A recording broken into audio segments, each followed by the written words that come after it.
दोस्तों, कैसे हैं आप सभी लोग। मैं बिल्कुल सही आशा करता हूं कि आप भी बहुत अच्छे होंगे। और आज हम लोग स्टार्ट करने वाले हैं एक तरीके से इंडियन ज्योग्राफी का। हमने पोर्शन ऑलमोस्ट खत्म कर दिया। थोड़ा बहुत कुछ आपके स्टैटिक टॉपिक मिसलेनियस फॉर्म में होंगे तो उनको मैं दे दूंगा। बाकी आज हम स्टार्ट करने वाले हैं एक तरीके से आपका इंपॉर्टेंट सेक्शन, जो कि आपके वर्ल्ड ज्योग्राफी के हिसाब से आता है। सोलर सिस्टम, अर्थ स्ट्रक्चर, इग्नियस रॉक वगैरह सारी चीजें देखेंगे। यूनिवर्स कैसे क्या हुआ, कैसे बना, कैसे कब क्या हुआ, इन सब से रिलेटेड क्वेश्चंस आपके आते हैं। तो इसको भी इंपॉर्टेंट टॉपिक को कवर करते हुए हम आगे बढ़ेंगे। तो आज का पोर्शन जो हमारा है, मेनली क्या लेके आया हूं, अपने सोलर सिस्टम या अपने ब्रह्मांड के बारे में आपको जानकारी देने की कोशिश की जाएगी कि कौन कौन से प्लैनेट्स हैं, किसके बारे में क्या क्या विशेषताएं हैं, सूर्य कहाँ है, कैसे है, दूरी कितनी है, कौन कौन से ग्रह हैं, कौन कौन से उनके एस्ट्रॉयड, आपके कॉमेट्स, ये सब सारी चीजें पूछी जाती हैं। किसके कितने उपग्रह हैं। तो फैक्ट हमें इकट्ठा करना है सारे सोलर सिस्टम में कहाँ कहाँ कौन कौन सी चीजें हैं। तो इसी को ध्यान में रखते हुए हम आगे बढ़ेंगे, देखेंगे सारी चीजों को, और आपके लिए वो सारे पॉइंट्स, वो सारे फैक्ट्स आपको दिए जाएंगे जो आपके लिए इंपॉर्टेंट होंगे। तो चलिए स्टार्ट किया जाए। आज का सेशन बहुत ही अच्छा होने वाला है, इंटरेस्टिंग होने वाला है। तो सोलर सिस्टम क्या है? Solar system is a part of milky way Galaxy. अक्सर बोला जाता है कि जैसे आकाश गंगा, आप नाम सुने होंगे, मिल्की वे, आकाश मिल्की वे तो एक तरीके से नाम है। बहुत सारी आकाश में जो ब्रह्मांड है पूरा आपका, वहां पे क्या है, पूरा कम से कम बिलियंस ऑफ गैलेक्सीज हैं। जैसे आप कहा जाता है कि आप किस पार्ट, कौन से गैलेक्सी के पार्ट, चलो हम आकाश गंगा है, तो उसी आकाश गंगा की तरह ही मिलियंस ऑफ गैलेक्सीज हैं। आपको पता ही नहीं ब्रह्मांड का कहां से कहां तक कैसे विस्तार, उसका भी लगाया जा चुका है। लेकिन असंख्य तारे, असंख्य सोलर सिस्टम, कितने सारे हमारे आपका ये सोलर सिस्टम, मतलब क्या कहा जाता है इसको, सौर मंडल, ठीक है ना।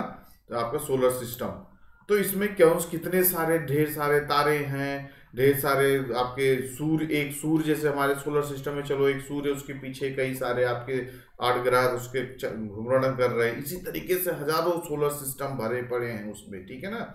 तो इसी को ध्यान में रखते हुए हम लोग सारी चीजें देखेंगे कि हम अपने, मेनली हमें अपने ही आकाश गंगा, अपनी ही गैलेक्सी के बारे में सारी जानकारी है।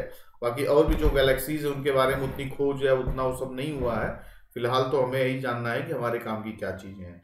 तो आकाश गंगा जो मिल्की वे गैलेक्सी है हमारी, जिसको कहा जाता है मिल्की वे गैलेक्सी, या उसको आकाश गंगा भी बोलते हैं।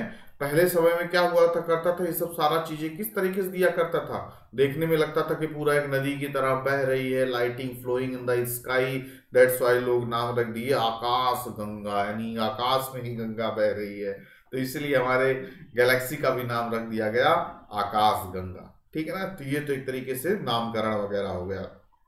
तो जो हमारा सोलर सिस्टम है, सौर मंडल है जो हमारा, तो वो क्या है, consist of how many planets. अब हर जो सूर्य है उसके चारों तरफ क्या है, घूर्णन कर रहे हैं उसके ऑर्बिट में आपके क्या, 8 ग्रह, जिसमें से एक हमारा ग्रह पृथ्वी भी है।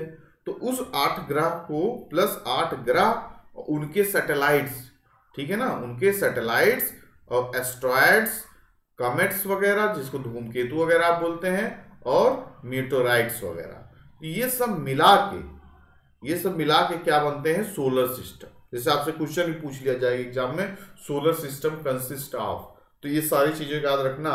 ये नहीं कि सिर्फ 8 प्लैनेट्स दे दिया, उसके बाद आप जो है एस्ट्रॉयड मून को सोचेंगे अरे तो बाहर की चीजें, ये सब नहीं, ये सब इंक्लूड है, सब पार्ट ऑफ सोलर सिस्टम है। आपके 8 ग्रह, आपका मून जो कि चंद्रमा है, एस्ट्रॉयड जो कि आपके उन्हीं के बीच में सोलर सिस्टम में भी घूमते रहते हैं उसके किनारे, बट इनको ग्रह का दर्जा नहीं दिया गया है। कमेट्स, धूमकेतु जो हैं आपके, और मेट्रॉइड्स वगैरह, जो उल्का पिंड वगैरह देखते होंगे आपके आके गिरता है, तो ये सब सारी चीजें क्या है, तो सब parts of the solar system है, ठीक है ना, जो कि राउंड करते रहते हैं सन, ठीक। फिर कि कैसे राउंड करते रहते हैं, क्यों नहीं भाग जाते हैं, क्यों नहीं इधर उधर हो जाते हैं, क्योंकि ब्रह्मांड तो बहुत बड़ा है।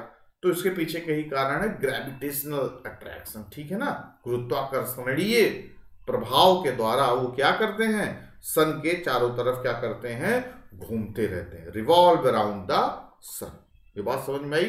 चलिए फिर क्या है, the sun, moon and those objects shining in the night sky are called celestial body, ठीक है ना। सेलेशियल बॉडी उसे कहते हैं खगोलीय पिंड। हिंदी में क्या बोलते हैं इसको? खगोलीय। सेलेशियल मतलब खगोलीय, खगोलीय, खगोलीय पिंड या खगोलीय ऐसी चीजें जो रात में क्या करें, आपको दिखाई दें, शाइनिंग इन द स्काई। जैसे सूर्य हो गया, मून हो गया, रात में देखो चंद्रमा भी दिखता है, और भी ऑब्जेक्ट्स ऐसे दिखें तो उनको कहा जाता है सेलेशियल बॉडीज। ठीक है ना। The study of universe is known as cosmology. Exam में पूछ लिया जाता है कि ब्रह्मांड के वर्णन को या ब्रह्मांड के बारे में जो पढ़ा जाए, the study of universe is known as cosmology. ठीक है ना। जैसे हर चीज का वो होता है ना, जियोलॉजी, बायोलॉजी, तो उसी तरीके से कॉस्मो मतलब होता है एक तरीके से किरण, किरण, कॉस्मोलॉजी। तो ब्रह्मांड के वर्णन को या ब्रह्मांड के बारे में स्टडी करना, शिक्षा ग्रहण करना, study about universe is known as cosmology. बात समझ में आई बच्चों? चलिए फिर आगे बढ़ा जाए। अब यहां बात आ रही the size of the solar system. Solar system, हमारा जो सोलर सिस्टम है उसका साइज क्या है, हमारे सौरमंडल की साइज क्या है? तो इसका जो एस्टिमेट किया गया है 10 की power 5 astronomical unit. Astronomical unit क्या है? आपके एग्जाम में पूछा जाता है, ये डिस्टेंस का एक मापने का मेजरमेंट है। ठीक है ना, डिस्टेंस का। एस्ट्रोनॉमिकल यूनिट मतलब प्रकाश वर्ष। ठीक है ना, कि सूर्य से पृथ्वी की जो डिस्टेंस है, ठीक है ना, उसको एक प्रकाश वर्ष के नाम से जाना जाता है। तो वो 10 की पावर 5 एस्ट्रोनॉमिकल यूनिट आपकी साइज है सोलर सिस्टम का। और ब्रह्मांड का कितना होगा, पूरे गैलेक्सीज जितनी कितना होगा, आप काउंट नहीं कर पाओगे। तो 8 प्लैनेट्स कौन कौन से हमारे सोलर सिस्टम में? Mercury, Venus, earth, Mars, Jupiter, Saturn, Uranus and Neptune. एक और हुआ करता था जो आप रटे रहते थे, साथ में याद आ गया होगा नाम, प्लूटो हुआ करता था। लेकिन अब प्लूटो के साथ क्या हुआ बेचारे के साथ? उसकी सदस्यता जो है प्लैनेट की छीन ली गई। कुछ उससे गलतियां हो गई। गलतियां इन द सेंस क्या हो गई, कोई वहां पे कोई बैठकी थोड़ी ना होती, सारे ग्रह से कुछ गड़बड़ी हो गई। होता है कि हर एक जो आपके क्या कहते हैं ग्रह होते हैं, जो आपके प्लैनेट्स होते हैं, उनकी एक एलिजिबिलिटी क्राइटेरिया होती है। जैसे आपकी भी एक एलिजिबिलिटी क्राइटेरिया होती है, ये चीज़ें रहेगी तो आप एग्ज़ाम दे सकते हो, ये चीज़ें रहती तो आप चुनाव लड़ सकते हो, या ये चीज़ें रहती तो आप इस पार्टी के मेंबर रह सकते हो, या इस क्लब के मेंबर रह सकते हो। तो जो प्लैनेट का अपना क्लब था, तो वो ये जो 9 लोग, पहले 9 प्लैनेट्स हुआ करते थे ना, तो 9 प्लैनेट्स जो हुआ करते थे भाई, ये जो इनका एलिजिबिलिटी क्राइटेरिया था सब फुलफिल करते थे कि ऐसे आपको ऑर्बिट में रहते हुए ये चीज़ फुलफिल करना है, इतना चीज़। तो ये चीज़ प्लूटो भी बेचारा अपना एलिजिबिलिटी क्राइटेरिया को फुलफिल करता था, लेकिन वही समय के साथ साथ बहुत ज़्यादा दूर होते गए ऑर्बिट से, और है तो अपना उसी के ऑर्बिट में ही, लेकिन बहुत ज़्यादा दूर होने लगा। और बाकी जो एलिजिबिलिटी क्राइटेरिया था वो सब इतना आपके साइंटिफिक टर्म्स हैं उनको नहीं फुलफिल कर पाया, तो उसको कह दिया भैया तुम दूसरे क्लब में शामिल हो जाओ। और उसको कौन सा दूसरा क्लब दे दिया गया? डॉर्फ प्लैनेट दे दिया गया। ठीक है ना, उसको कह दिया गया तुम आज से डॉर्फ मतलब एक तरीके बौने, यहाँ छोटे छोटे लोग हैं, छोटे छोटी, ये एलीट क्लास फैमिली है, तो कोई एलीट क्लास फैमिली में नहीं रहना है, तुम चले जाओ डॉर्फ प्लैनेट वाले फैमिली में, जहाँ छोटे छोटे लोग, छोटे आपका वो भी ग्रह है लेकिन छोटे ग्रह हैं, सब ग्रह कह सकते हैं उनको। तो इसीलिए उसको क्या कर दिया गया, आपका अलग एक डॉर्फ प्लैनेट के रूप में रख दिया। बाकी 8 आपके क्या हैं, आपके main planets, mercury, Venus, earth, Mars, Jupiter, Saturn, Uranus and Neptune. बात क्लियर हो गई? चलिए अब यहाँ पे देखिए लिखा भी है, light year is the unit of length used to express astronomical distance. ठीक है ना, लाइट ईयर की भी बात मैंने किया, ये क्या है, एग्जाम में पूछ लेता है लाइट ईयर क्या है, तो क्या है, एक लेंथ है। ठीक है, जो कि एस्ट्रोनॉमिकल डिस्टेंस है, एक यूनिट है डिस्टेंस की, उससे पूछते हैं डिस्टेंस की लाइट का वो दे देंगे, आपका यूनिट दे देंगे। तो ध्यान में रखना, एस्ट्रोनॉमिकल यूनिट या लाइट ईयर क्या है, आपका डिस्टेंस नापने का एक तरीका है। बात क्लियर?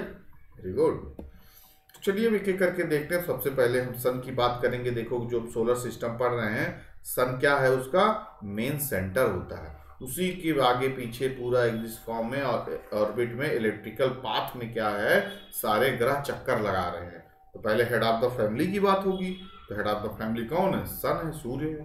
तो सूर्य जो है इज अ सेंटर, देखो यहाँ पे भी लिखा है centre of the solar system. ठीक है ना। जो सोलर सिस्टम है उसके बीच में सूर्य एग्जिस्ट करता है। The sun is ultimate source of heat and light for the solar system. Solar system जो हमारा ये आपका सौरमंडल है पूरी तरीके से हीट का कारण, देखो हमें सूर्य से रोशनी मिलती है, सुबह उठते ही सूर्य दर्शन दे देते हैं, हम लोग तो उनको भगवान का दर्जा देते हैं तो एक तरीके से, लेकिन वो क्या है, सन इज अ स्टार, वो भी एक तरीके से तारा है सन, ठीक है ना। तो अगर आपसे एग्जाम में पूछा जाता which is the nearest star of the अर्थ, तो आप बताओगे सन। सन एक तारा है, ठीक है ना, गैसों का गोला है। तो यही है, सन से हमें क्या मिलता है सबसे ज्यादा, हीट एंड लाइट। देखो उजाला देता है, रोशनी देता है, और हीट पूरी तरीके से, बैठ जाओ तो गर्मिया जाओगे, बाहर बैठोगे, तो ये सब इसका मेन सोर्स है हीट का। फिर sun is all about 150 million kilometre, लगभग 15 करोड़ किलोमीटर दूर हमारे यहाँ से। ये भी ना सोचो कि चलो मिल आए, देख आए, पास में छुट्टी है, वीकेंड में हो आए, फोटो खिंचाएं, सेल्फी ले आए, पहुंच ही नहीं पाओगे, भस्म हो जाओगे रास्ते में ही, उसके उसके क्या कहते हैं, अपर पार्ट में ही पहुंच के तुम भस्म हो जाओगे। यहाँ पे तो जाके सन से सेल्फी लेना तो दूर की बात है, वो भी 15 करोड़ किलोमीटर लग जाएगा, पहुंच ही नहीं पाओगे। कितने लोग तो अभी सोचना तो दूर की बात ही, अभी यहाँ के बारे में तो कोई विचार ही नहीं बनता। अभी जो ग्रह है वहीं पर ही ठीक से नहीं पहुंच पा रहे हैं हम लोग, सिर्फ मार्स तक पहुंचे हैं, और अभी अर्थ पे है ही हैं, मार्स में पहुंचे हैं और भी जाने की तैयारी हो रही है, खैर यहाँ तो भी सोचना ही नहीं है।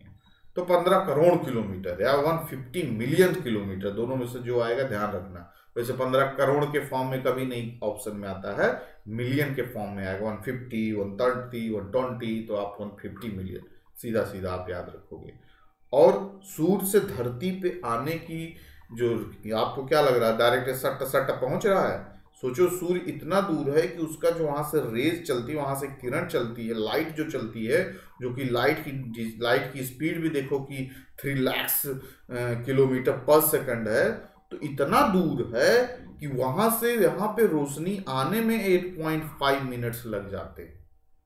समझ रहे हो ना, थोड़ा दिमाग लगाना, इस कॉन्सेप्ट समझना कि it takes 8.5 minutes to reach the earth on earth. वहां से डिस्टेंस इतनी दूर है कि 8 मिनट, 8.5 मिनट लग जाते हैं लाइट को आने में, जबकि स्पीड भी कितनी खतरनाक है। ये भी नहीं 20 की स्पीड, 30 की स्पीड, 50 की स्पीड चल रहे होंगे, 3 लाख किलोमीटर पर सेकंड की स्पीड से आ रही है लाइट वहां से, उसके बावजूद भी 8 मिनट लग जाते हैं लाइट को पहुंचने में। तो इससे आप दूरी का अंदाजा लगा सकते हैं। फिर उसके बाद कौन कौन से कंटेंट पाए जाते हैं आपके उसमें गैस में सन के, तो हाइड्रोजन और हीलियम की मात्रा पाई जाती है, जो कि मेन गैसेस है आपके present in the sun. Exam में पूछ लेता है which gas is found in the hydrogen and helium, क्या कौन सी गैस पाई जाती है, हाइड्रोजन एंड हीलियम, ठीक, ध्यान में रखना। The boundary between the sun interior and the solar atmosphere is called photosphere, ठीक है ना। क्या कहा गया है, जो सन का इंटीरियर है, जो बाउंड्री है सन के इंटीरियर की, एंड द सोलर एटमॉस्फेयर, उसको क्या बोलते हैं, फोटोस्फीयर। मतलब ये वाला पोर्शन जब आप एंट्री करोगे, मतलब इंटीरियर पोर्शन आपका जो है, ये आपका क्या है, फोटोस्फीयर वगैरह है, ठीक है ना। फिर the core is at the centre of the sun, ये रहा आपका कोर, मतलब बीच में। यहाँ का तो सबसे खतरनाक टेम्परेचर, लगभग यहाँ का टेम्परेचर रहता है 1.5 करोड़ डिग्री सेल्सियस, ठीक है ना। आप 50 डिग्री में झुलसने की कोशिश कर दे, 60-70 में झुलस ही जाओगे, गर्मी देखो 50 डिग्री 48 डिग्री हो जाता है, राम हो एकदम परेशान हो जाते हो। वही 1.5 करोड़ डिग्री आपको सामने रख दिया जाए, खड़ा कर दिया जाए, तो आप फुस से उड़ जाओगे, भस्म हो जाओगे, ठीक। तो the core is at the center of the sun. It is the hottest region where the nuclear fusion reacts takes place to give the sun power. Nuclear fusion इतना खतरनाक लेवल का होता है जो इतना गर्मी प्रोड्यूस करता है। और outer layer of the sun atmosphere made up of thin hot gases, ठीक है ना। जो आउटर लेयर है आपका, ये क्या है, थिन हॉट गैसेस का पूरा वो है, और इसको क्या बोलते हैं, कोरोना। मतलब वो नहीं, डरो ना, ये कोरोना वाला वो वायरस नहीं है, इसको क्या कहते हैं, outer layer of the sun is known as corona, ठीक है ना। देखो कोरोना यहाँ पर भी बहुत पहले पहुंच चुका है, इतना वायरस फैला दिया है कि वहाँ इतनी गर्मी हो गई है। Corona is visible only during a total eclipse of the sun, ठीक है ना। फिर क्या है, sun has a surface temperature. हमारे यहाँ का सरफेस टेम्परेचर सिर्फ 60 डिग्री हो जाए तो हल्का मत जाए, यहाँ का सरफेस डिग्री 6000 डिग्री सेल्सियस होता है, पूरी तरीके से रुला देगा आपको, ठीक है ना। 6000 डिग्री सेल्सियस, कोई चांस ही नहीं, कोई आसपास सरफेस पे पहुंच जाए तो, कोई अगर स्पेस क्राफ्ट है कुछ पहुंच जाए तो उड़ जाए भस्म दे, तो इसके बाद तो आगे जाने की तो बात ही नहीं हो सकती। कोरोना को पता चल गया हमें, आउटर लेयर को कहते हैं, सेंटर पता ही है, कोर है, कोर तो पूरा 1.5 करोड़ डिग्री सेल्सियस है, सरफेस टेम्परेचर 6000 डिग्री सेल्सियस है। ये सब हमारे इंपॉर्टेंट फैक्ट। तो ये हो गई सन की बात। अब सन के बाद उसके प्लैनेट्स भैया जो 8 उसको घूम रहे हैं, कॉमेट्स हैं, एस्ट्रॉयड्स हैं, मेट्रॉयड्स हैं, इनके बारे में चलो जानकारी लेते हैं धड़ाधड़। तो हम देखेंगे प्लैनेट्स के बारे में। तो प्लैनेट्स हमने देख ही लिया। तो जो प्लैनेट 8 प्लैनेट हैं इनको क्लासिफाई किया गया है distance from the sun and based on their characteristics, उनके सूर्य की दूरी के अनुसार, उनकी विशेषताओं के अनुसार इनको 2 भागों में बांटा गया है। पहले भाग को बोला गया है इनर प्लैनेट्स, दूसरे भाग को बोला गया है आउटर प्लैनेट। इनर प्लैनेट्स मतलब आंतरिक ग्रह और आउटर प्लैनेट मतलब बाहरी ग्रह। आंतरिक ग्रह उनको अपने शब्दों में समझ जाओ, आंतरिक ग्रह वो हैं जो सूर्य से थोड़ा नजदीक है, समझ में आ रहा ना, सूर्य से थोड़ा नजदीक है वो आंतरिक ग्रह हो गए, और जो सूर्य से थोड़ा ज्यादा दूर है वो क्या हो गए, बाहरी ग्रह हो गए। तो ही यहाँ पे समझाया गया, बताया गया फैक्ट। इनर प्लैनेट और टेरेस्ट्रियल प्लैनेट, इसको टेरेस्ट्रियल प्लैनेट भी कहते हैं, इनर प्लैनेट्स कहते हैं, या रॉकी प्लैनेट्स भी इनको कहते हैं, क्योंकि यहाँ इसमें रॉक वगैरह की मात्रा ज्यादा पाई जाती है इन प्लैनेट्स में, इसलिए इनको रॉकी प्लैनेट्स भी कहते हैं। बाकी जो आउटर है ना उनमें गैस वैस खूब भरा है, ठीक है ना। तो इनको 3 नाम जानते हैं, इनर प्लैनेट, आंतरिक प्लैनेट, टेरेस्ट्रियल प्लैनेट या रॉकी प्लैनेट्स। वो कौन कौन से जो सूर्य के सबसे नजदीक हैं, मरकरी, वीनस, अर्थ और मार्स। शुरुआत के 4 ग्रह जो हैं वो इसके सबसे नजदीक हैं, और इनको इनर या टेरेस्ट्रियल प्लैनेट कहते हैं। फिर उसके बाद आउटर प्लैनेट्स की हमने बात की। आउटर प्लैनेट्स कहते हैं, गैसेस प्लैनेट्स कहते हैं, या जियांट प्लैनेट्स कहते हैं। जियांट मतलब बहुत बड़ा, ठीक है ना, इनकी साइज वगैरह भी खूब बड़ी है। जो मरकरी, वीनस छोटे छोटे हैं तो ये एकदम बड़ा बड़ा है, ठीक। और इनकी गैस की मात्रा गैस के गोले की तरह है, गैस से भरा है, इनमें रॉक वगैरह नहीं, इनको इसलिए गैसेस प्लैनेट भी कहते हैं। आउटर प्लैनेट मतलब बाहरी प्लैनेट है, मतलब चारों के बाहर। तो इनको 3 नाम से जाना जाता है। और ये किसको दर्जा मिला है, आपके जुपिटर हो गए, सैटर्न हो गए, यूरेनस हो गए और नेपच्यून हो गए, ठीक है ना। बृहस्पति हो गए, आपके शनि, अरुण, वरुण, ये सब यम को तो यम लोग भेज दिया गया, आप समझ ही रहे प्लैनेट को। तो ये आपके क्या है, प्लैनेट्स के पूरा क्लासिफिकेशन है, ठीक है ना। तो जब क्लासिफाई कर दिया गया, सबको अपना दर्जा दे, भैया तुम इनर हो, भैया तुम आउटर हो, तुम गैसेस वाले हो, तुम रॉकी वाले हो, सबको बता दिया कौन क्या हो। चलो सबका एक एक करके कुंडली खोलते हैं और पूरा जान जाते हैं। तो सबसे पहले बात उठाएंगे मरकरी को। मरकरी को क्या बोलते हैं हिंदी में, बुध, ठीक, बुध। तो बुध मरकरी के बारे में, मरकरी इज द नियरेस्ट, सबसे नजदीक आपके सन के प्लैनेट है, and it is the smallest planet. पूछा जाए इसमें निम्नलिखित में से सबसे छोटा ग्रह कौन सा है, तो बुध। भाई इट इज सबसे छोटा क्योंकि नियरेस्ट फ्रॉम द सन, ठीक है ना। अब ऐसा नहीं है कि सबसे छोटा जो होगा वही छोटा बेटा होगा सन के, अब वो उसका वहीं उसका पड़ गया, बाकी बृहस्पति भी हो सकता था, लेकिन आपका बुध है। मरकरी हैज नो सैटेलाइट, ध्यान में रखना, इसके पास अपना कोई उपग्रह नहीं, ठीक है ना। जैसे आपके पृथ्वी के पास एक उपग्रह है, क्या नाम है उसका, मून, चंदा मामा, ठीक है ना।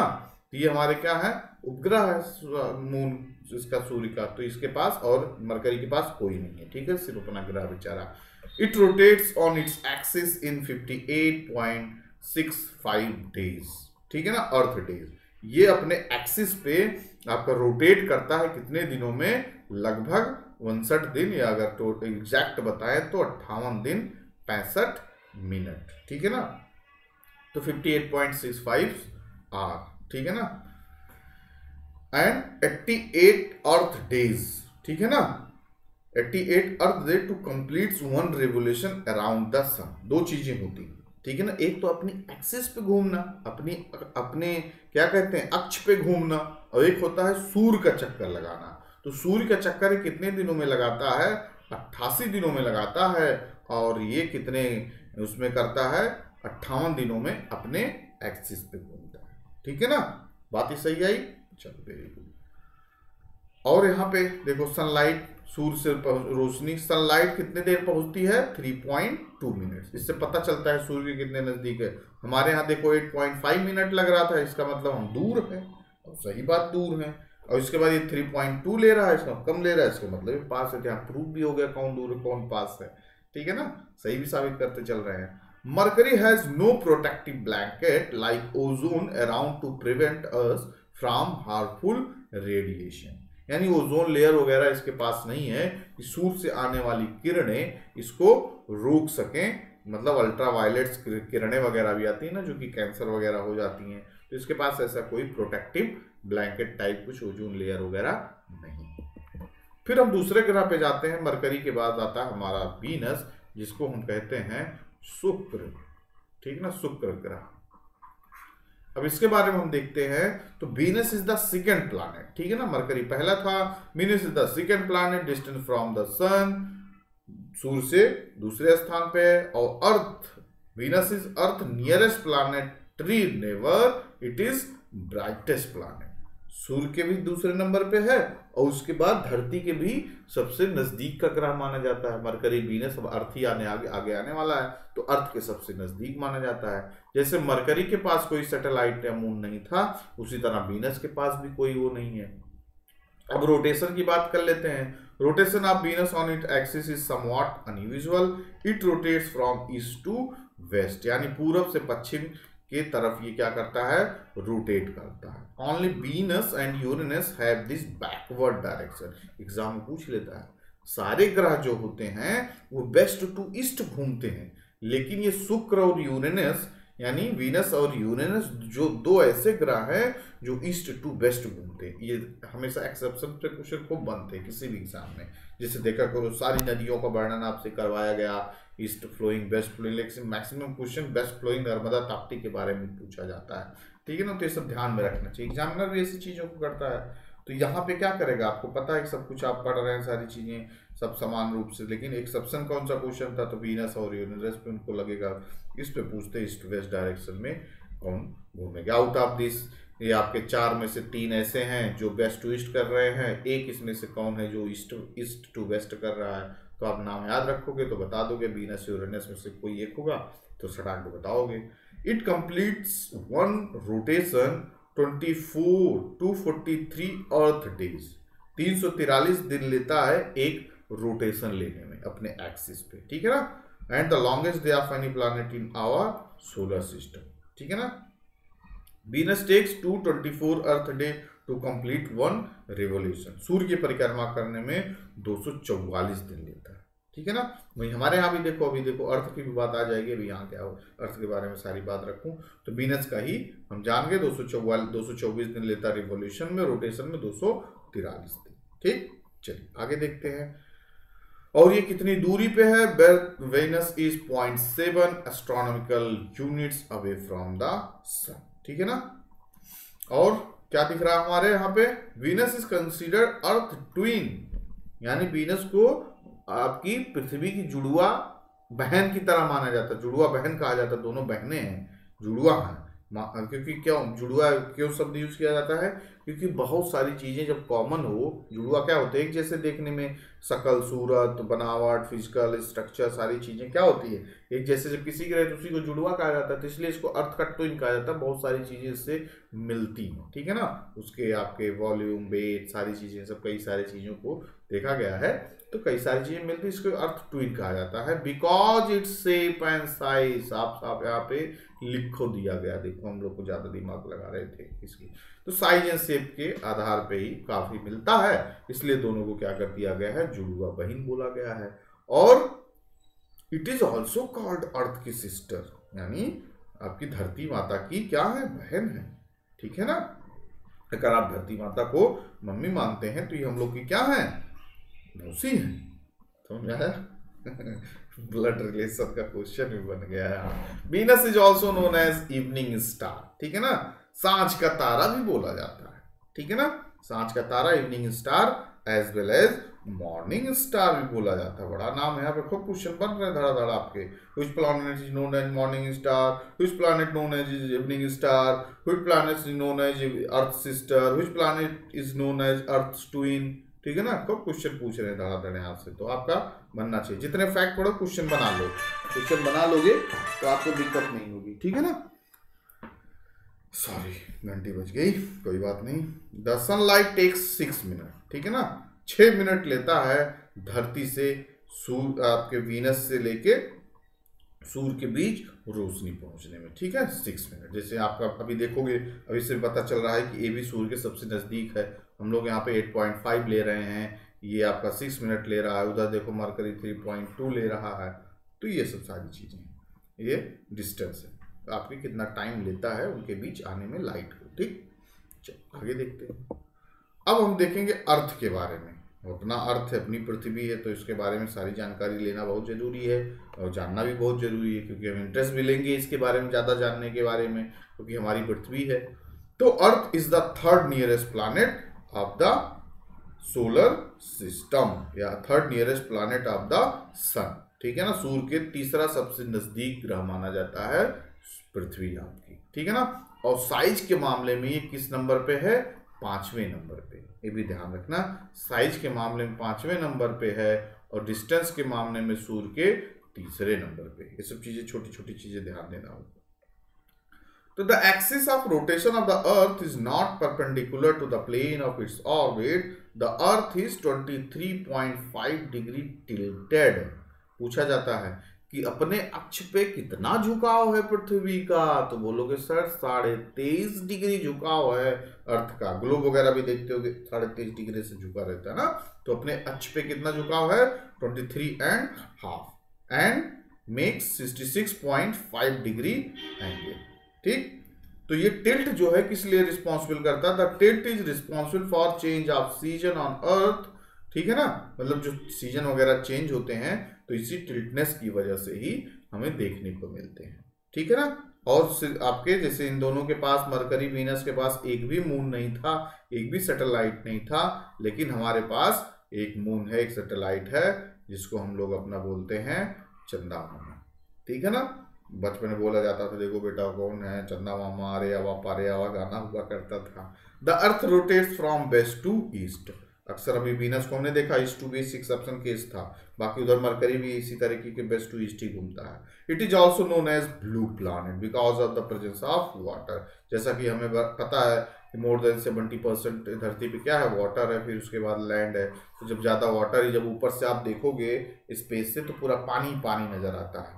जब पूरा पानी पानी नजर आता है तो क्या है? पूरा, इसलिए ब्लू नजर आता है। ब्लू है पानी पानी, गाना भी सुने होंगे, तो ऊपर से पूरा आपको अर्थ नीला दिखाई देता है, तो इसलिए उसको कहा जाता है ब्लू प्लैनेट। ठीक, चलिए। Earth has only one natural satellite, जिसको हम लोग क्या बोलते हैं? मून बोलते हैं। एक ही उसके पास नेचुरल सैटेलाइट है, जिसको क्या बोला जाता है? मून। देखो यहाँ पे जब आप ऊपर से देखेंगे ना स्पेस में से, तो देखो ब्लू ही ब्लू ने, ये आपका लैंड एरिया है, ये आपका देखो इस फॉर्म में, हरे फॉर्म में दिख रहा है, बाकी देखो मोर देन 70% आपका क्या है? वाटर भरा पड़ा है, तो ये आपको इसलिए इसको ब्लू प्लैनेट बोला जाता है। तो यहाँ पे देखो क्या हो रहा है? Earth takes 365 days to complete one revolution, यानी सूर्य की परिक्रमा करने में अर्थ कितना टाइम ले रहा है? 365 दिन और 6 घंटे, मतलब 25.25 क्या है? एक दिन का चौथाई भाग। ठीक है ना, तो 6 घंटे हो गए, 24 घंटे होते हैं, तो 6 चौक 24, तो 6 घंटे हो गए, यानी 365 डेज 6 आवर्स ले रहा है टू कंप्लीट वन रिवोल्यूशन। और रोटेशन का कितना टाइम ले रहा है? 23 घंटे 56 मिनट 4 सेकंड ले रहा है अपने एक्सिस पे घूमने में। हर ग्रह का अपना एक्सिस है और उसका ऑर्बिट है। तो सूर्य की परिक्रमा करने में 365, इसलिए इसको क्या कहा जाता है? 1 सोलर ईयर भी कहा जाता है, यानी 1 सौर वर्ष, यानी 1 साल जो होता है, देखो हमारा 365 दिन का होता है ना, तो इसका मतलब कि आपका सूर्य की परिक्रमा 1 साल कर लिया पृथ्वी ने। और जो आपका 24 घंटे बीतता है, तो अपने एक्सिस पे क्या कर लिया है? परिक्रमा कर लिया। तो एक्सिस अलग है, उसको रोटेशन कहते हैं, उसको रिवोल्यूशन कहते हैं। बात समझ में आ गई? शाबाश।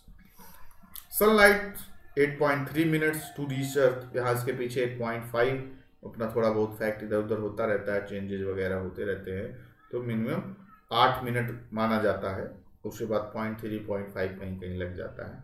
तो 8.3 मिनट्स लेता है रीच आउट आपका यहाँ तक पहुँचने में। लाइट अर्थ है जो प्रोटेक्टिव ब्लैंकेट, जैसे आपको मरकरी वगैरह में देखो नहीं मिल रहा था, यहाँ एक प्रोटेक्टिव ब्लैंकेट है ओजोन लेयर का, जो कि हमें क्या करता है, वहाँ की जो रेज है, अल्ट्रा वायलेट रेज वगैरह हैं, वो सब धरती पे पहुंचने में हमारी मदद करता है, जिसकी वजह से हमें डिफरेंट टाइप की क्या हो, बीमारियां वगैरह नहीं हो।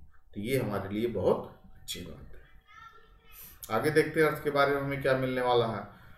अब क्या मिलने वाला, सारी चीज देख ली, मेन चीजें अब देखेंगे। अगला मार्स। मार्स मतलब मंगल ग्रह। तो मंगल ग्रह पे देखो भेजे जाते हैं रोवर वगैरह, अक्सर चर्चा में रहता है मंगल ग्रह। यहाँ पे बसने की तैयारी हो रही है, बुकिंग करा लो। इलॉन मस्क की कंपनी जो है स्पेस एक्स, अक्सर एग्जाम में पूछा जाएगा कंपनी का क्या नाम है, स्पेस एक्स। ये आपके कौन है इसके मालिक? इलॉन मस्क, जो इस समय क्या है, दुनिया के सबसे धनी आदमी बन गए हैं। तो ये अभी क्या कर रहे हैं कि ये सबको, इनका सपना है कि धरती से छोड़ के, यहाँ बहुत बवाल है, बहुत मारपीट होती है, लड़ाई झगड़ा होता है आपस में, आपसे पटती नहीं लोगों से, तो एक शांति प्रिय जगह चलते हैं। तो मार्स पे सबको बसाने की तैयारी कर रहे हैं। तो मार्स पे सबको बसाने की तैयारी कर रहे हैं, तो ये बुकिंग स्टार्ट हो रही, कराओ लो अपना, देख के वीजा उजा जैसे जो बनता हो क्या है कैसे है। तो अब लोग यहाँ से जाके वहाँ बसेंगे, असली बात है, आप देखेंगे न्यूज में सारी चीजें। तो Mars is the 4th nearest planet to the sun and it is the 2nd smallest planet in the solar system. ठीक है ना, आपका सबसे छोटा मरकरी है और साइज के हिसाब से दूसरे नंबर पे मार्स है आपका। ठीक, it is also called red planet. Red planet इसको कहा जाता है, लाल ग्रह इसको कहा जाता है, एग्जाम पूछा जाता है। ऐसा क्यों? क्योंकि due to the presence of iron oxide on its surface. ठीक है ना, इसके सरफेस पे आयरन ऑक्साइड की मात्रा रहती है, इसलिए इसको लाल ग्रह भी कहा जाते हैं। Land mass of Mars and earth are very similar. इसका जो मास है दोनों का, अर्थ और मार्स का, सिमिलर काफी माना जाता है। और it takes 24 hours 30 minute to complete one rotation. अपनी एक्सिस पे 24 घंटे 37 मिनट का टाइम लेता है और लगभग 687 दिन में कंप्लीट कर लेता है क्या, सूर्य की रेवोल्यूशन या परिक्रमा। ठीक, मार्स हैज 2 सैटेलाइट्स, ध्यान में रखना, अर्थ के पास तो एक था, यहाँ पे 2 है, फोबोस जिसको बोलते हैं and Deimos. There are 2 satellite of the Mars, Deimos and Phobos. नाम याद रखना बच्चों, पूछा जा सकता है। आगे आगे आपका बृहस्पति, जो कि बोलते हैं सबसे बड़ा ग्रह है ये सौरमंडल का, और इसको इंग्लिश में क्या बोलते हैं, जुपिटर। ठीक है ना, Jupiter is the largest planet in the solar system. It made primary of gases and therefore is known as giant gas planet. एक बड़ा गैसीय गोला, एक बड़ा गैसीय ग्रह किसको कहा जाता है, आपके जुपिटर को या बृहस्पति को। क्यों? क्योंकि गैसेस पूरा एकदम भरा पड़ा है इसमें। Jupiter is also known as winter planet, ठंडी वगैरह खूब होती है, टेम्परेचर डाउन रहता है। इट टेक्स 9 hours 55 minutes, इतना बड़ा है कि 9 मिनट में ही आपका रोटेशन पूरा कर देता है अपने एक्सिस पे घूम के, और 11 साल लेता है। सूर्य से इतना दूर है कि 11 साल ले लेता है एक घूमरण करने में। ठीक है ना, Jupiter has the shortest day in the solar system. Shortest day मतलब आप समझ ही रहे हो, 9 घंटे 55 मिनट में कर देता है, शॉर्टेस्ट डे यही है। Jupiter has its faint ring around system around it, they are mostly comprise of dust particles. मतलब इसमें क्या है, ये आपको देख रहे हो रिंग की तरह पूरा बना हुआ है, ये वाला पोर्शन, ये तो ये क्या है, डस्ट पार्टिकल्स। ठीक है ना, जुपिटर है 67 कन्फर्म सैटेलाइट। जैसे आपके अर्थ के पास एक सैटेलाइट है, इसके पास 67 सैटेलाइट। इसके सामने खड़े होने का औकात ही नहीं है और ग्रह की। सब कहेंगे हमारे पास 1 है, हमारे 5, हमारे पास 2 है, तो ये कहेगा हमारे पास 67 मून है, आओ सामने आओ। जिसमें से गैनीमेड क्या है, सैटेलाइट है जुपिटर का, is the largest natural satellite in the solar system. ठीक है ना, आपका जो कि मरकरी से भी बड़ा है। मरकरी के सामने जब खड़ा होता होगा तो कहेगा अरे तुमसे बड़े बड़े हमारे सैटेलाइट है, चलो निकलो यहाँ से। ठीक है ना। तो गैनीमेड इसका क्या है, आपका सैटेलाइट, ध्यान में रखिएगा। और भी बाकी इसके छाछट और भी। सैटर्न आ गया आपका, सैटर्न मतलब आपका हो गया शनि, ठीक है ना। शनि ग्रह बड़ा परेशान करता है सबको। Saturn is the 6th planet from the sun and second largest planet after the Jupiter, ठीक है ना। दूसरा सबसे बड़ा ग्रह है सोलर सिस्टम का। Saturn is called as ringed planet. ये देख रहे हैं ना, पूरा रिंग है ये आपकी इसके चारों तरफ, ये से, तो इसको रिंग्ड प्लैनेट भी कहते हैं। Saturn is the only planet in solar system whose average density is less than water, यानी इसकी एवरेज डेंसिटी भी वाटर से कम है। और ये क्या करता है, कितने रिंग्स हैं जो आपको दिख रहे हैं, इसे पूरे 30 रिंग्स हैं एंड 53 कंफर्म नेचुरल सैटेलाइट्स है। इसके पास भी खूब ढेर सारे आपके सैटेलाइट्स हैं, लगभग 53 हैं, ठीक है ना। उधर 67 था जुपिटर के पास। तो ये जो रिंग दिख रही है, पूछ लिया जाए कितने रिंग्स होंगे लगभग, तो 30 रिंग्स हैं। The Saturn takes 10 hours 34 minutes to complete 1 रोटेशन, और 29 साल ले लेता है आपके सूर्य की परिक्रमा करने में। सोचो ये भी बेचारा कितना दूर है। टाइटन का नाम आप सुने होंगे, टाइटन की जो घड़ी पहनते हैं, तो इसी के नाम पे पड़ा है। ये क्या है, शनि का क्या है, क्या है, मून है, सैटेलाइट, ठीक है ना। Shani is Saturn's largest moon and the second largest after Ganymede of Jupiter. जो गैनीमेड का सैटेलाइट हुआ करता था, उसके बाद सेकंड लार्जेस्ट आपका क्या है, सैटेलाइट है, टाइटन। ये भी पूछ लिया था, टाइटन किस ग्रह का उपग्रह है, जो आपका गैनीमेड किस ग्रह का उपग्रह है, तो ये सब भी सारी चीजें आपको याद रखना होगा। It is the only moon in the solar system with cloud and dense, ठीक है ना, पूरा बादल वगैरह सारी चीजें हैं। लाइक एटमॉस्फेयर भी पाया जाता है टाइटन वगैरह पे थोड़ा बहुत, ठीक। अब देख लेते हैं Uranus. Uranus is the 7th planet from the sun and it is not visible to the naked eyes. मतलब ये इतनी दूर है कि हम इसको अपनी आंखों से साफ साफ नहीं देख सकते। Uranus rotates on it axis from east to west. एक और प्लैनेट था जो ईस्ट टू वेस्ट घूमता था, कौन था बच्चों, वो था आपका वीनस। वीनस एंड यूरेनस दो ऐसे प्लैनेट हैं जो अर्थ टू वेस्ट घूमते हैं। Uranus is inclined on its axis at 98 degree पे, ठीक है ना। Hydrogen, helium, methane, air are the major gases पाए जाते हैं इसमें। ये बहुत कोल्ड है due to the great distance from the sun, समझ सकते हैं आप। This planet appears greenish type दिखता, हरा हरा दिखता है in the colour because of the methane gas. इसके एटमॉस्फेयर में कौन सी गैस है, मीथेन गैस की प्राथमिकता बहुत ज्यादा है, इसलिए हरा हरा दिखता है। Uranus has also rings and 27 satellites. इसकी भी पूरा 27 सैटेलाइट्स इसके पास भी हैं।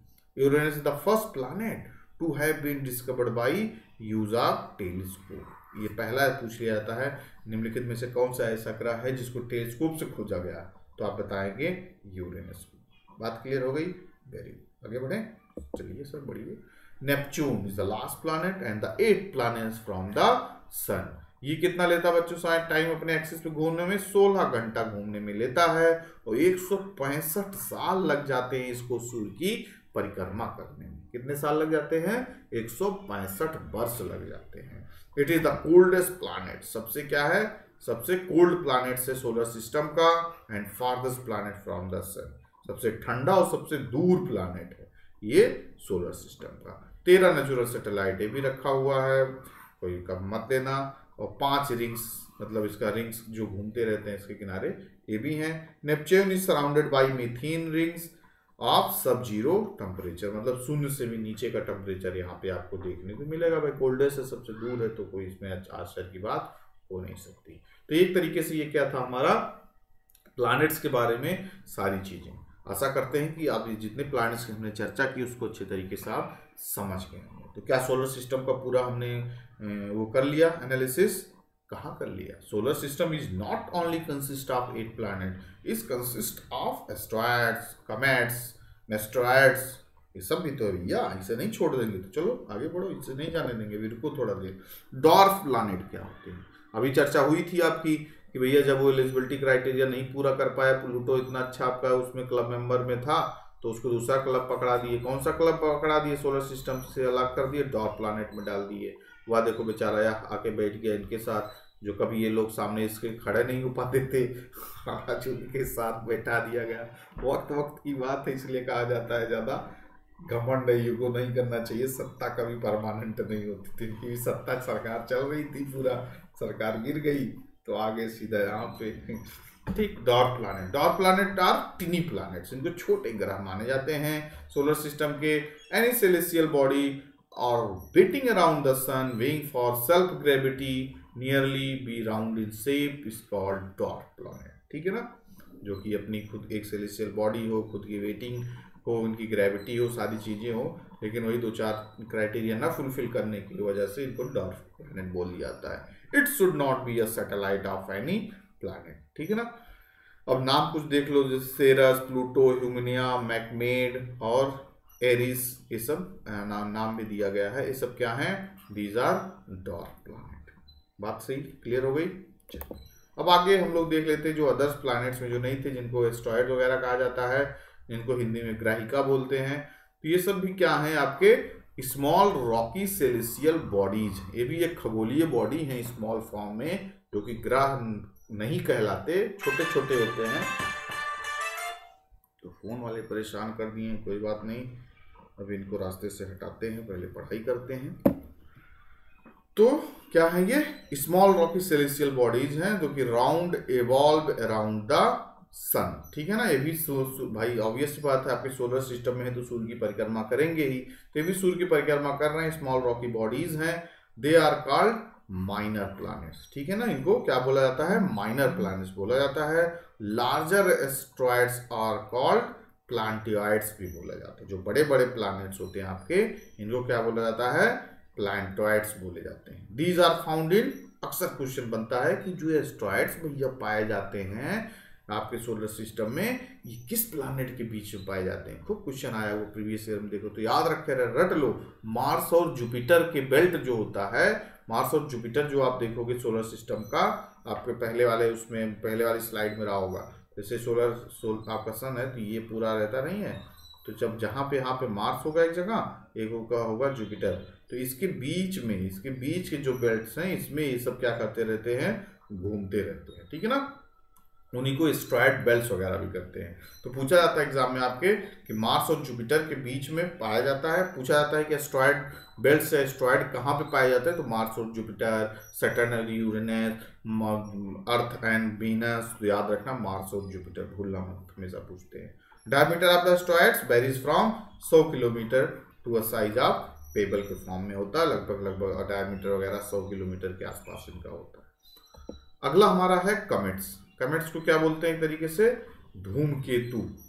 ठीक है ना, धूमकेतु, जिसको आपको पुच्छल तारा वगैरह भी कहा जाता है। ठीक है, तो देखो इसका तारा के फॉर्म में है, ये बाकी इसकी पूछ की तरीके से है।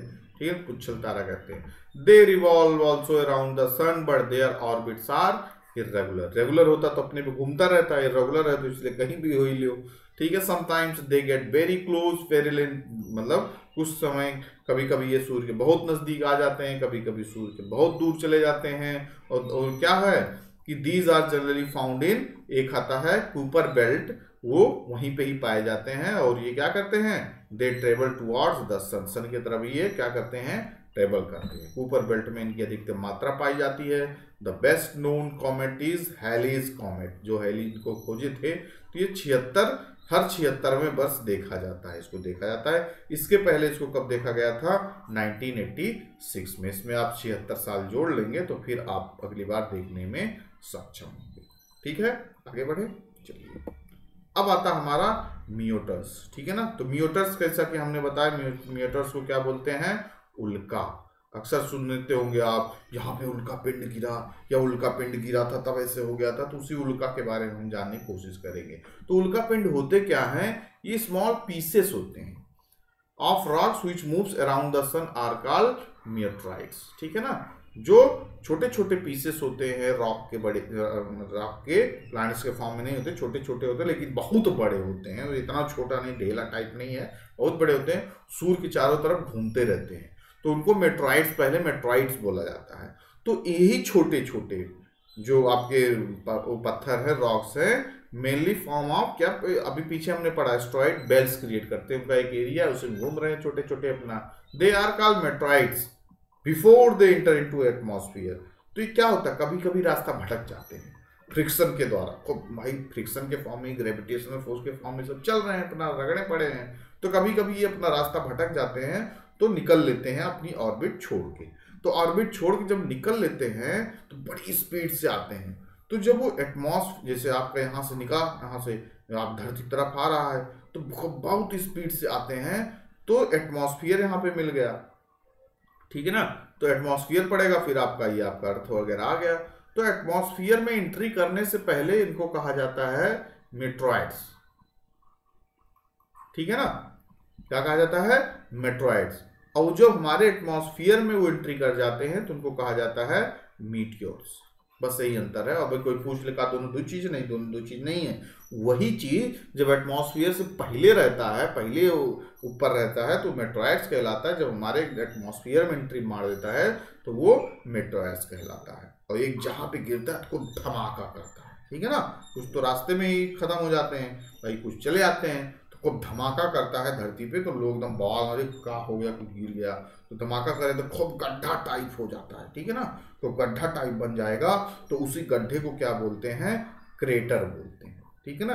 फिर बाद में वही लेक वगैरह के रूप में, भाई खूब गड्ढा हो गया, कम से कम हो जाएगा 500 मीटर की दूरी में गड्ढा क्रिएट होगा। वो ऐसा मजाक थोड़ी ना, ढेला थोड़ी ना, स्मॉल पीस बोल दिया गया, तो ब्रह्मांड में स्मॉल पीस भी मतलब कम से कम 500 मीटर का होगा, ठीक। तो गड्ढा बन जाता है, तो गड्ढा बन जाएगा, उसमें पानी यानी इकट्ठा हो जाएगा, वो तो धीरे धीरे उसको लैक का नाम दे देते हैं, लैक बन गया, रिजर्वियर बन गया, कुछ ऐसा।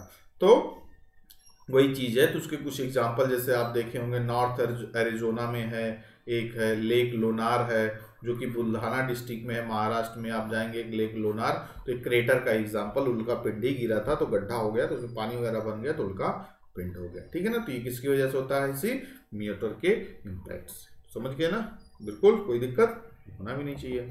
फिर हम देख लेते हैं अपना जो एक इकलौता मून का, अर्थ की सैटेलाइट है, मून है, उसके बारे में हम जान जाते हैं, ठीक है ना। तो द मून है हमारा जो चंद्रमा है, चंद्रमा जिसको हम लोग कहते हैं चंद्रमा, चंद्रमा, तो वो हमसे कितनी दूर है, 3,84,000 किलोमीटर दूर है। अगर पूछ लिया जाता what is the distance between the earth and the moon, तो हमेशा पूछा जाता है, याद रखना, 3,84,000 किलोमीटर। और ये क्या कितना टाइम लेता, 27 days 7 hours 43 minutes for both the rotation and revolution of the अर्थ, ठीक है ना।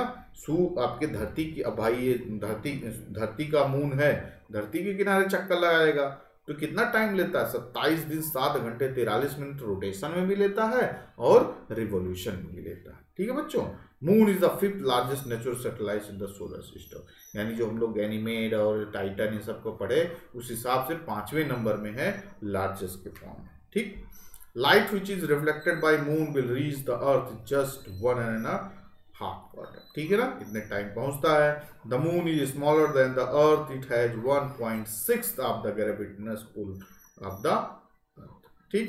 अपोलो 11, जैसे आपके मून पे भी बहुत सारे जाते रहते हैं स्पेस क्राफ्ट वगैरह, तो Apollo 11 was the first man mission to land on earth, moon Saint by NASA, जिसमें आप सुने होंगे राकेश शर्मा वगैरह गए थे अपने यहाँ से, भारत की तरफ से अपने ये गए थे।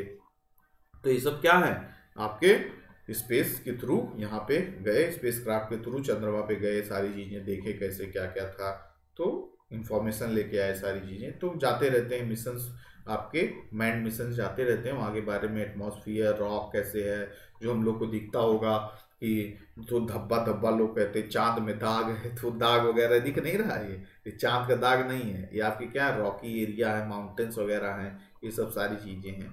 तो ये सब सारी चीज़ें में पता चलती रहती है, जो रिसर्च वगैरह होते रहते हैं। तो ये आपके इंपॉर्टेंट सैटेलाइट्स वगैरह हो गए। आपके सैटेलाइट्स मेनली ये भी अर्थ की तरह वेस्ट टू ईस्ट घूमते हैं, यहाँ पे कोई एटमॉस्फेयर वाटर वगैरह नहीं है। ये सारे आपके क्या हो गए, टोटल नंबर ऑफ सैटेलाइट्स जो कि आपके लिए। अब देखो यहाँ पे जुपिटर 63 था, पुराना है थोड़ा, 67 हो गया। फिर आपका 53 उसका था, क्या कहते हैं, अब इसका जुपिटर सैटर्न का थोड़ा कम हो गया, 53 हो गए। तो घटते बढ़ते रहते हैं। तो आपके क्या है, मेन डेटा वगैरह हैं आपके सैटेलाइट के। तो ये ओवरऑल आपका एक तरीके से सोलर सिस्टम के बारे में हमने अच्छी तरीके से जान लिया, कैसे क्या क्या चीज़ें थी।